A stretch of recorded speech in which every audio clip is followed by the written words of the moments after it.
Rouse's fiance says that he was in the area of North Plymouth Avenue and Ambrose Street to look for her when he was shot Sunday morning. Into Rochester School.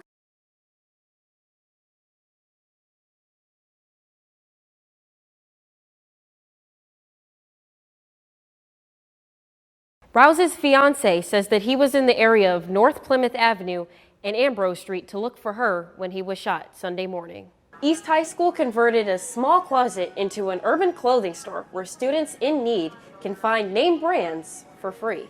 This group is just one of 3 busloads coming into Rochester. Right now, it's unclear how many people are coming to Rochester, but many are looking to work. Unfortunately, federal law keeps them from doing so. Local leaders in Rochester are looking to fix that. Police say the burglaries in Irondequoit are connected and that they're still searching for suspects. Anyone with any information is asked to call the police. The goal with Cantera is to create an environment for cannabis users to explore and educate themselves about different products offered. Brett, Indiana, you can still see the bloodstains here at Martin Luther King Jr. Park. What started out as peaceful family fun quickly turned into violence. These guardsmen will be performing operational duties such as giving out food and anything else needed to help out asylees staying at the Holiday Inn downtown. They are a proactive approach to keep things under control, according to Executive Bello. He insists that the Guard members won't be acting as a police force. New York City will be paying for relocation and additional resources provided to asylees. Executive Bello answered pretty vaguely when we asked him what the Guard will specifically be doing. Bello says that the Guard is trained in emergency housing and that it would have been irresponsible to not ask for their help. 21-year-old Jamila Evans was supposed to be sentenced today for a crash in 2021 that claimed the life of Autumn Johnson.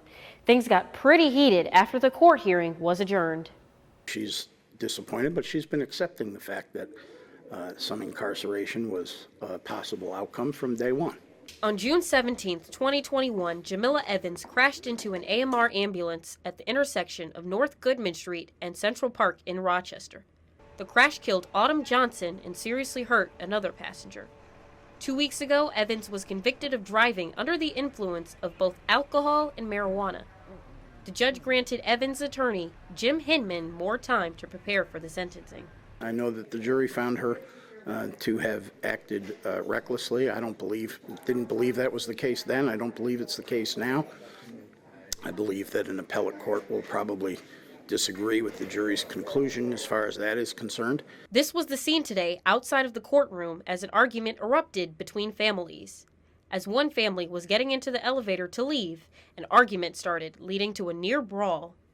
The Monroe County Sheriff's deputies stepped in to keep them from attacking each other.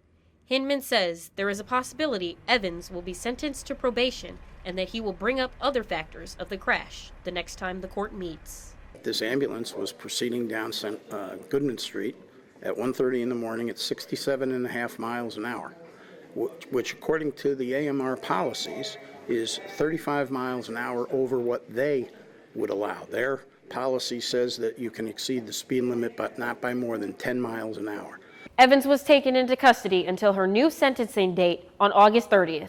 It's a little noisy here on State Street, but many people say the construction is needed. Others are put at an inconvenience. Many businesses are still open during the construction, but are impacted by the construction. The noise, the dust, it's dirty. Construction on State Street began in spring of 2022. The project is an in-depth reconstruction of the existing roadway. This includes the water main and storm sewers. City residents like Alvin Moore are having a hard time with the construction. Very troublesome. It's hard to get to different businesses and stuff down here and actually get to work. I have to kind of detour and go the opposite way of I normally would go. Other residents like Melvin Scott are trying to remain positive about the situation. We have to sacrifice. You have to make sacrifices because also, people cancel too if the roads are all tore up and you can't get down here and people are tearing up their nice cars and potholes. So it's a twofold. But in the long run, it's a long game. I think it'll be fine. Tattoo artist Benton Sillick of Love Hate Tattoo says there has been a lack of foot traffic, leading to State Street businesses closing their doors. For our customers, it makes it more difficult for them, and we've gotten used to it, but really it's about the people who only come down here to patronize a small business, and they walk into this and it disrupts their experience. The construction will continue until the end of the construction season, which is in November. Rochester Regional Health says progress is being made in the contract negotiations, but nurses say they are at their breaking point and ready to strike since they say their needs still aren't being met. I think they have to do what they have to do as far as the nursing goes, because in this economy, we need nurses. We just need nurses, and you can't do without the nurses. Rochester Regional Health says it has participated in more than 15 bargaining sessions with the nurses union to negotiate a good contract. For months, nurses say they have been overworked and are asking for better wages. Both sides don't want a strike to happen, but nurses are prepared to strike from 7 a.m. Thursday to 7 a.m. Saturday. Kevin Bizzle, who runs a hot dog cart across the street from Rochester General Hospital, is in support of the nurses. I think it's a sad situation. I think Rochester General, ever since COVID, they should cater to everyone that's in there that's working hard, because they're essential workers. And whatever they're asking for, just meet them at some type of medium. If the strike happens, RGH will hire hundreds of replacement nurses to fill the hospital's needs. Former nurse Linda Miller understands what the nurses are going through. It's unfair. You can't overwork somebody and expect them to be at their best quality as they're working. So you have to make that job easier for them. You can't give them, like they're saying, 10 patients to one nurse. That's stressful. You don't want to stress them out, then they make a mistake and do as they're doing their job. Rochester Regional Health says that this strike could hurt the hospital financially. A $150 million loss is projected this year. I think I would be affected because I know the care that they give to like a lot of their patients that come over there. So I think it will make it allow me to go to a different facility versus Rochester General. Negotiations resume tomorrow, and we will continue to bring you the latest information on air and online.